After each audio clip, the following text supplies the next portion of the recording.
guys, today is my birthday. My birthday. ಯಾರಿಗೂ ಒಳ್ಳೇದು ಮಾಡೋಕೆ ಹೋಗ್ಬೇಡಿ, ಯಾರಿಗೂ ಒಳ್ಳೇದು ಮಾಡೋದಕ್ಕೆ ಹೋಗ್ಬೇಡಿ. ಲಾಸ್ಟಲ್ಲಿ ನಿಮ್ಮನ್ನು ಕನಿಷ್ಠ ಪಕ್ಷ ನೆನೆಸ್ಕೊಳ್ಳೋರು ಅಥವಾ ನಮ್ಗೆ ಹಿಂಗೆ ಆಗಿದ್ರು ಅನ್ನೋ ನಿಯತ್ತಿಟ್ಕೊಳ್ಳಿರೋರು ಈ ಭೂಮಿ ಮೇಲೆ ಯಾರೂ ಇಲ್ಲ. ಯಾರನ್ನು ನಂಬಲ್ಲ. ಯಾರಾದರೂ ಹಾಯ್ ಬಾಯ್ ಅಷ್ಟು ಬಿಟ್ಟು ಗೇಟ್ ಹಾಕಿದೆ ಅಷ್ಟೇ. ಬಟ್ ದೇವಸ್ಥಾನದ ಒಳಗಡೆ ದೇವ್ರ ಲಿಂಗ ಚೆನ್ನಾಗಿ ಕಾಣಿಸುತ್ತೆ.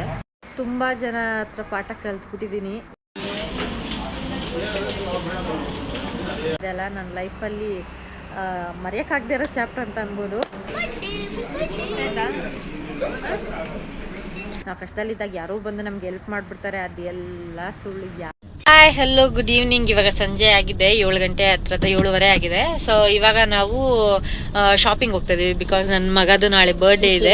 ಸೊ ನಾಳೆ ನನ್ನ ಮಗಗೆ 7 ಕಂಪ್ಲೀಟ್ ಆಗಿ 8 ಇಯರ್ಸ್ ಬೀಳುತ್ತೆ. ಸೊ ಹಾಗಾಗಿ ಶಾಪಿಂಗ್ ಹೋಗ್ತಾ ಇದ್ದೀವಿ. ಆ್ಯಂಡ್ ನನ್ನ ಮಗಗೆ ಎಲ್ಲರೂ ವಿಶ್ ಮಾಡಿ ಬ್ಲೆಸ್ ಮಾಡಿ. ತುಂಬ ದಿನ ಆದಮೇಲೆ ವ್ಲಾಗ್ ಮಾಡ್ತಾ ಇದ್ದೀನಿ, ಯಾಕೆಂದರೆ ತುಂಬ ಬ್ಯುಸಿ ಇದ್ದೀನಿ. ಶಾರ್ಟ್ಸ್ ಕೂಡ ಅಪ್ಲೋಡ್ ಮಾಡೋದಕ್ಕೆ ನನಗೆ ಟೈಮ್ಸ್ ಇಲ್ಲ, ರೀಲ್ಸ್ ಅಪ್ಲೋಡ್ ಮಾಡೋದಕ್ಕೂ. ಸೊ ಹಾಗಾಗಿ ಯಾವುದೇ ವೀಡಿಯೋಸ್ನ ಅಷ್ಟು ಆಗ್ತಾ ಇಲ್ಲ, ಬರೀ ರೀಲ್ಸ್ ಮಾತ್ರ ಹಾಕ್ತಾ ಇದ್ದೀನಿ ಅಷ್ಟೇ. ಯಾರೆಲ್ಲ ನನ್ನ ವಿಡಿಯೋನ ನೋಡ್ತಾ ಇದ್ದೀರಾ ಸಬ್ಸ್ಕ್ರೈಬ್ ಮಾಡ್ಕೊಳ್ಳಿ, ಹಾಗೆ ಫೇಸ್ಬುಕ್ಕಲ್ಲಿ ನೋಡ್ತಾ ಇದ್ರೆ ಫಾಲೋ ಮಾಡ್ಕೊಳ್ಳಿ, ಸಪೋರ್ಟ್ ಮಾಡಿ. ಹಾಗೆ ನನ್ನ ಮಗನಿಗೆ ಯಾರೆಲ್ಲ ವಿಶ್ ಮಾಡ್ತೀರಾ ಈಗಲೇ ಥ್ಯಾಂಕ್ಸ್ ಹೇಳ್ಬಿಡ್ತೀನಿ. ಯಾಕೆ ಅಂತಂದರೆ ಪ್ರತಿಯೊಬ್ಬರು ವಿಶ್ ಮಾಡ್ತಾನೆ ಇರ್ತೀರಾ, ಅಷ್ಟೊಂದು ಕಮೆಂಟ್ಸ್ಗೆ ರಿಪ್ಲೈ ಮಾಡೋದಕ್ಕೆ ಕಷ್ಟ ಆಗುತ್ತೆ. ಸೊ ಹಾಗಾಗಿ ಈಗಲೇ ಯಾರೆಲ್ಲ ವಿಶ್ ಮಾಡ್ತೀರಾ ಅವ್ರಿಗೆಲ್ಲರಿಗೂ ನನ್ನ ಕಡೆಯಿಂದ, ನನ್ನ ಮಕ್ಕಳ ಕಡೆಯಿಂದ ತುಂಬ ಥ್ಯಾಂಕ್ಸ್. ಸೊ ಇವಾಗ ನಾವು ಶಾಪಿಂಗ್ ಹೋಗ್ತಾ ಇದೀವಿ. ಇಲ್ಲೇ ಮನೆ ಹತ್ರ ಜುಡಿಯೋ ಇದೆ. ಸೊ ಅಲ್ಲಿಗೆ ಹೋಗಿ ನನ್ನ ಮಗಳಿಗೆ ಬಟ್ಟೆ ಇಸ್ಕೊಡೋಣ ಅಂತ. ಇನ್ನು ಬಟ್ಟೆ ತೊಗೊಳಕ್ಕೆ ಕೂಡ ನಂಗೆ ಪುರ್ಸೊತ್ತಿರ್ಲಿಲ್ಲ, ನನ್ನ ಹಸ್ಬೆಂಡ್ ಕೂಡ ಸಿಕ್ಕಾಪಟ್ಟೆ ಬ್ಯುಸಿ ಆಗಿದ್ರು. ಸೊ ಹಾಗಾಗಿ ಇವಾಗ ಹೋಗಿ ಬಟ್ಟೆ ತೊಗೊಂಡು ಬರೋಣ ಅಂತ ಹೊರಟಿದ್ವಿ. Hi guys, today is my birthday. My birthday. Vlogs ಎಲ್ಲ ಅಪ್ಲೋಡ್ ಮಾಡಿ ಹತ್ರ ತಿಂಗಳೇ ಆಗಕ್ಕಾಯ್ತು. ಸೊ ಯಾವುದೇ ವ್ಲಾಗ್ಸ್ನ ಹಾಕಲಿಲ್ಲ. ಯಾಕೆ ಏನು ಅಂತ ಮುಂದೆ ಹೇಳ್ತೀನಿ. ಹಾಗೆ ಒಂದು ಗುಡ್ ನ್ಯೂಸ್ ಕೂಡ ಇದೆ, ಅದನ್ನು ಕೂಡ ಮುಂದೆ ಹೇಳ್ತೀನಿ. ತುಂಬ ದಿವಸದಿಂದ ಕಾಯ್ತಾ ಇದ್ದೆ ಈ ವಿಷಯನ ನಿಮ್ಮ ಜೊತೆ ಶೇರ್ ಮಾಡ್ಕೋಬೇಕು ಅಂತ. ಬಟ್ ಇವಾಗ ಹೇಳ್ತಾ ಇಲ್ಲ, ಸ್ವಲ್ಪ ದಿನ ಬೇಕು. ಸೊ ಅದಾದಮೇಲೆ ಹೇಳ್ತೀನಿ. ಬಟ್ ಕೆಲಸ ಅಂತೂ ಆಗಿದೆ. ನಾನಂತೂ ತುಂಬ ಎಕ್ಸೈಟಿಂದ ವೆಯ್ಟ್ ಮಾಡ್ತಾ ಇದ್ದೀನಿ ಅದನ್ನು ನಿಮ್ಮ ಜೊತೆ ಹಂಚ್ಕೊಳ್ಳೋದಕ್ಕೋಸ್ಕರ. ಸೊ ಇವಾಗ ನನ್ನ ಮಗನ ನಾಳೆ ಬರ್ತ್ಡೇಗೋಸ್ಕರ ನಾನು ಶಾಪಿಂಗ್ಗೆ ಬಂದಿದ್ದೀನಿ. ಇದು ಸ್ವಲ್ಪ ಲೇಟಾಗಿ ಆಗ್ತಾಯಿದ್ದೀನಿ ವಿಡಿಯೋ.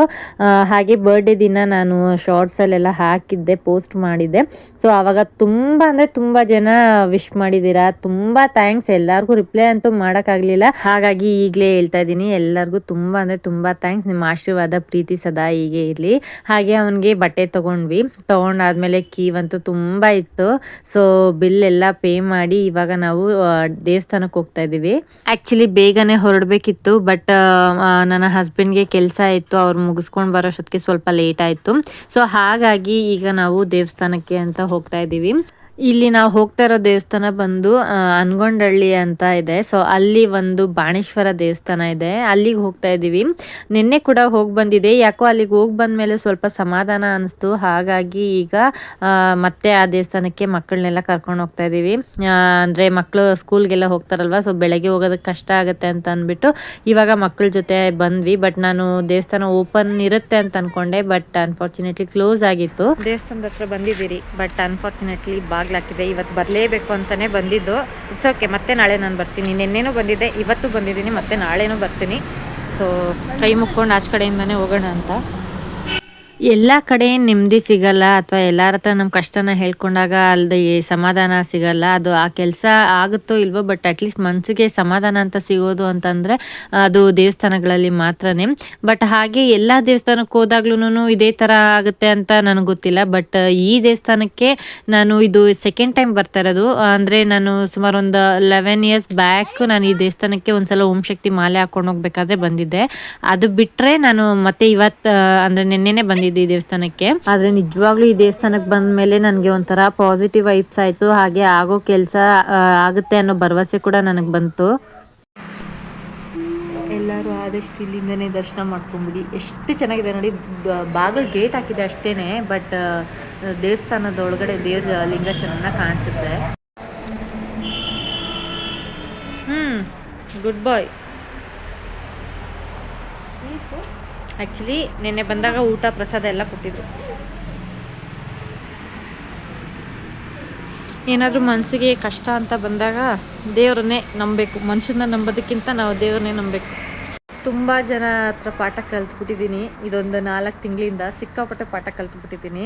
ಸೊ ಕೊನೆಗೆ ನಮಗೆ ದೇವರೇ ಅಷ್ಟೇ ಗಟ್ಟಿ. ಯಾರ ಹತ್ರನೂ ಏನು ನಮ್ಮ ಕಷ್ಟಗಳನ್ನ ಹೇಳ್ಕೊಳಕ್ಕೆ ಹೋಗ್ಬಾರ್ದು, ಅಥವಾ ಇನ್ನೊಬ್ಬರ ಮೇಲೆ ಡಿಪೆಂಡ್ ಆಗಕ್ಕೆ ಹೋಗ್ಬಾರ್ದು, ಅಥವಾ ನಾವು ಕಷ್ಟದಲ್ಲಿದ್ದಾಗ ಯಾರೋ ಬಂದು ನಮ್ಗೆ ಹೆಲ್ಪ್ ಮಾಡಿಬಿಡ್ತಾರೆ, ಅದೆಲ್ಲ ಸುಳ್ಳು. ಯಾರೂ ಆಗಲ್ಲ. ನಮಗೆ ಅಂತಾಗೋದು ದೇವ್ರು ಮಾತ್ರನೇ. ಸೊ ನಿನ್ನೆ ಬಂದೆ, ಯಾಕೋ ಸ್ವಲ್ಪ ಮನಸ್ಸಿಗೆ ಸಮಾಧಾನ ಅನಿಸ್ತು. ಸೊ ಹಾಗಾಗಿ ಇವತ್ತು ಕೂಡ ಬಂದಿದ್ದೀನಿ. ಹಾಗೆ ನಾಳೆ ಒಂದು ಇಂಪಾರ್ಟೆಂಟ್ ಕೆಲಸ ಆಗಬೇಕು. ಆ ಕೆಲಸ ಆಗಿದ್ದೆ ಮತ್ತೆ ನಾಳೆ ಸಂಜೆ ಇದಕ್ಕೆ ಬರ್ತೀನಿ. ತುಂಬ ಅಂದರೆ ತುಂಬ ಪಾಠ ಕಲ್ತಿದ್ದೀನಿ ಜೀವನದಲ್ಲಿ. ಎಲ್ಲರೂ ಒಂದು ಲೈಫ್ ಲೆಸನ್. ಆ್ಯಕ್ಚುಲಿ 2025 ಇದೆಲ್ಲ ನನ್ನ ಲೈಫಲ್ಲಿ ಮರೆಯೋಕ್ಕಾಗದೇ ಇರೋ ಚಾಪ್ಟರ್ ಅಂತ ಅನ್ಬೋದು.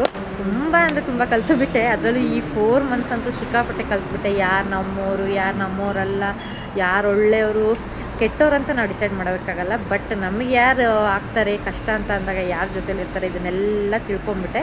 ಸೊ ಹಾಗಾಗಿ ಯಾರನ್ನು ನಂಬಲ್ಲ. ಯಾರಾದರೂ ಹಾಯ್ ಬಾಯ್ ಅಷ್ಟು ಬಿಟ್ಟರೆ ಯಾವ ಫ್ರೆಂಡ್ಸು, ಫ್ಯಾಮಿಲೀಸು, ಸಂಬಂಧಗಳು, ಅದು ಇದು ತಲೆ ತುಂಬ ತುಂಬಿಸ್ಕೊಳ್ಳೋ ಅಂಥದ್ದೇನಿಲ್ಲ. ನೆಮ್ಮದಿಯಾಗಿ ನನ್ನ ಕೆಲಸ ಏನಿದೆಯೋ ಅದನ್ನು ಮಾಡಿಕೊಂಡು ನನ್ನ ಜೀವನದ ಕಡೆ ಹೋಗ್ತೀನಿ. ಮತ್ತಿನ್ನೂ ಒಂದು ಏನಂದರೆ, ಯಾರಿಗೂ ಒಳ್ಳೇದು ಮಾಡೋಕ್ಕೆ ಹೋಗ್ಬೇಡಿ. ಯಾರಿಗೂ ಒಳ್ಳೇದು ಮಾಡೋದಕ್ಕೆ ಹೋಗ್ಬೇಡಿ. ಲಾಸ್ಟಲ್ಲಿ ನಿಮ್ಮನ್ನು ಕನಿಷ್ಠ ಪಕ್ಷ ನೆನೆಸ್ಕೊಳ್ಳೋರು ಅಥವಾ ನಮ್ಗೆ ಹಿಂಗೆ ಆಗಿದ್ರು ಅನ್ನೋ ನಿಯತ್ತಿಟ್ಕೊಂಡಿರೋರು ಈ ಭೂಮಿ ಮೇಲೆ ಯಾರೂ ಇಲ್ಲ. ಸೊ ಅದು ನನ್ನ ಲೈಫಲ್ಲಿ ನಾನು ತುಂಬ ತಿಳ್ಕೊಂಡಿದ್ದೀನಿ. ಸೊ ಹಾಗೆ ಇವಾಗ ಒಳ್ಳೆ ಅಂದರೆ ದೇವ್ರ ದರ್ಶನ ಮಾಡಿಕೊಂಡೆ. ಏನಂತ ಬೇಜಾರೇನಿಲ್ಲ, ಬಿಕಾಸ್ ಓಪನಲ್ಲೇ ಇದೆ ಅಲ್ವಾ. ಸೊ ಕೈ ಮುಕ್ಕೊಂಡು ಹೋಗ್ತದೆ.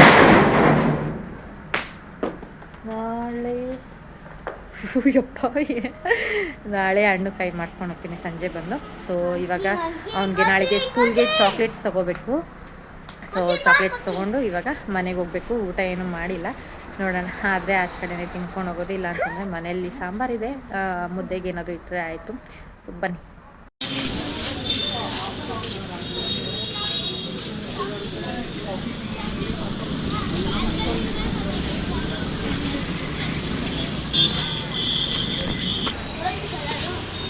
ಅಲ್ಲಿಂದ ಬರ್ತಾ ನಮ್ಮ ಮನೆ ಹತ್ರನೇ ಒಂದು ಮಾರ್ಟ್ ಇದೆ. ಸೊ ಅಲ್ಲಿಗೆ ಬಂದು ನನ್ನ ಮಗಗೆ ಚಾಕ್ಲೇಟ್ಸ್ ನೋಡೋಣ ಅಂತ ಬಂದೆ. ಬಟ್ ಅಲ್ಲಿ ಚಾಕ್ಲೇಟ್ಸ್ ಎಲ್ಲ ಅವ್ನಿಗೆ ಬೇಕಾಗಿರೋ ಅಂಥದ್ದು ಸಿಗಲಿಲ್ಲ. ಹಾಗೆ ನನ್ನ ಮಕ್ಕಳಿಗೆ ಕ್ರಿಸ್ಮಸ್ ಟ್ರೀ ಮಾಡೋದು ಮತ್ತು ಸ್ಟಾರ್ಸ್ ಮಾಡೋದು ಅದೆಲ್ಲ ತುಂಬ ಇಷ್ಟ.